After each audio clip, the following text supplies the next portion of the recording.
yeah, the Earth is in a terrible mess, and it's my fault, my generation's fault, and the generation before, the boomers, with their deforestation and their fossil fuels, ruining the ozone layer, raising the temperature by a few degrees, so parasites, you know, bacteria, and these zootropic pandemics are just going to get worse and worse. Like, if you're 20 years old now, you're going to have a very different middle age to me.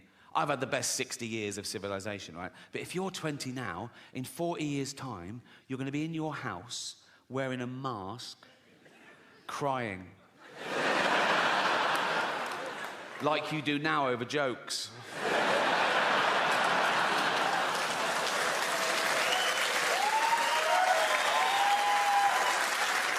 And I'm not going to be around to see that, but I am going to spend my entire fortune from now on private jets to make sure it definitely fucking happens. You can't always find an actor with the same disability as the person they're portraying. They're fucking actors. What if they did a biopic of Helen Keller, the deaf, dumb and blind girl? Well, what's the chances of finding a deaf, dumb and blind actress who can play that role? And if you did, you go right into the director and go, we found a deaf, dumb and blind girl. What did she say? She didn't even answer the fucking phone. Oh, don't get me started. We're just one species of narcissistic ape. And some people on social media get annoyed when I say we're apes, you know, religious types, Americans. One bloke said to me, speak for yourself, dude, I ain't no ape. And I sent back, well, you are, because we're all apes. He went, nah, what's a gorilla ever done? We've walked on the moon. I sent back, what do you mean we? You've done fuck all. You've spelt moon wrong.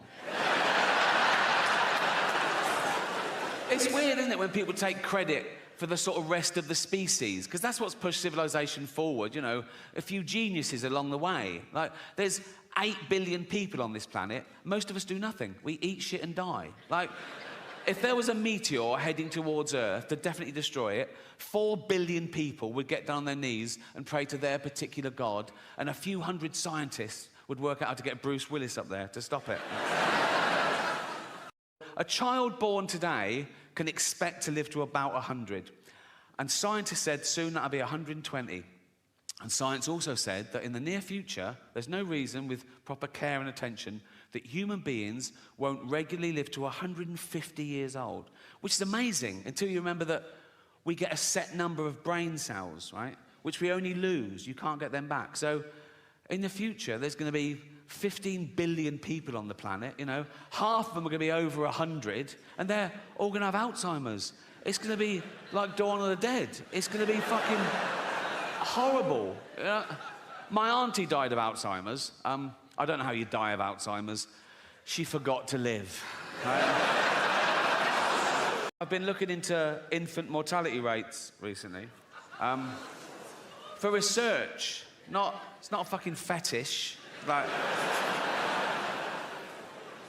a child born today in the UK has a percentage chance of survival of 99.8%, which is incredible. I thought, is that just the mollycoddled West? And I was putting in third world countries. And even in Africa, it's like 96.5%.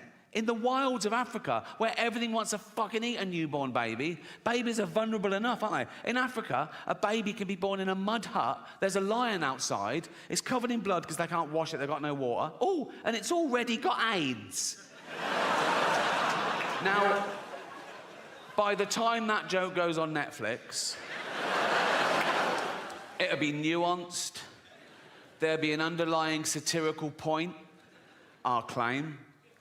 But until then, all I've got is, baby's got AIDS. I know that it's funny. I just have to work out why. You can get sued in this country for saying someone's gay if they're not, you know, which is a homophobic law, because you can't be sued the other way around. You can't be sued for saying someone's not gay if they are, which seems unfair, doesn't it? Like, I could go up to Britain's biggest gay and go, all right, Alton, all right? And he'd love that. He'd fucking love that. If that's your game, you want to be top of the pile, so to speak, right? I'd go, all right, Alton. He'd go, yeah. I'd go, ha, ha, ha, ha. ha ha, you're not a gay. He'd go, I bloody am. He'd go, I'm going to sue you. I go, you can't. You can't. He'd go, but know that I am gay. I go, I don't believe you are. He'd go, well, come on with me and see the shit I do if you don't believe me.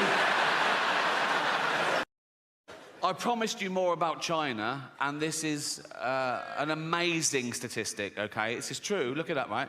In China, there are 10 million Chinese paedophiles. 10 million Chinese paedophiles in China, and there's not enough kids. Because they've been restricting the birth. There's all these poor pedos, and they're going, where's all the fucking kids? You know, fuck me, we're having to double up here, and...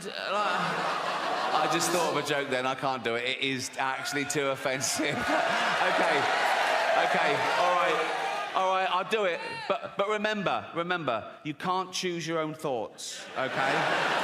And I just had this thought, right? Chinese paedophile goes up to a little Chinese kid, and he goes, do you want a puppy? And the kid goes, I'm not hungry. Words change, is my point, like the word handicapped, right? Again, traditionally, that was the politically correct term, the all-inclusive term for cripples and shit, right? But then they went, no, we want to be disabled. They didn't want to be disabled. They said, we want to be referred to as disabled. We don't like the term handicapped anymore. Stop using it. Say disabled. And we went, OK, fine. And that's great. Just tell me the rules. And in fact, I'm a stickler for the rules. Like, if I was on a beach and a woman came running up and went, help, help, my handicapped toddler's drowning, I'd go, sorry, you're what, love? What? My handicapped toddler's drowning and he can't swim. Whoa. Do you mean your disabled toddler is drowning? She'd go, yeah. I go, right. Well, it's... Oh, dead. Wasted too much time being woke, didn't I? Redmayne got in trouble when he played Stephen Hawking in the biopic, the life story of Stephen Hawking, right? Won an Oscar for it, and that's when the backlash started. People going, no, it should be played by a real disabled creature, all this, right? And they're going... The actor should have the same disability as the person they're portraying. But it was the life story of Stephen Hawking, right? So for the first part of the film, the cunt could walk, right? So I put it to you, what is easier? Getting an actor who can walk, pretend he can't for the last bit of the film, or get an actor who can't walk, pretend he can for the first bit. How would that even fucking work? Puppetry, think. And for the last couple of years, she was in her home, and my cousin, her only kid, used to visit her like once a week, and it got more and more depressing because soon she didn't recognise him, and then she didn't know who she was, or you know, and then she died. And at the funeral, we were sort of reminiscing about the good days, some of the funny, absent-minded things she said and did, and we realised, oh, probably that was the beginning of the disease before it was diagnosed. And this is a true story. Once, my cousin went home from work, and he went in, and she went, your tea's in the oven. I've had mine already. He went, oh, cheers, Mum. And it was like a fish pie, right? He ate the fish pie, and he went, oh, God. And he ran upstairs, vomited, went back down and went, Mum, the fish is off. I've just been really sick. And she said, yeah, it made me really sick.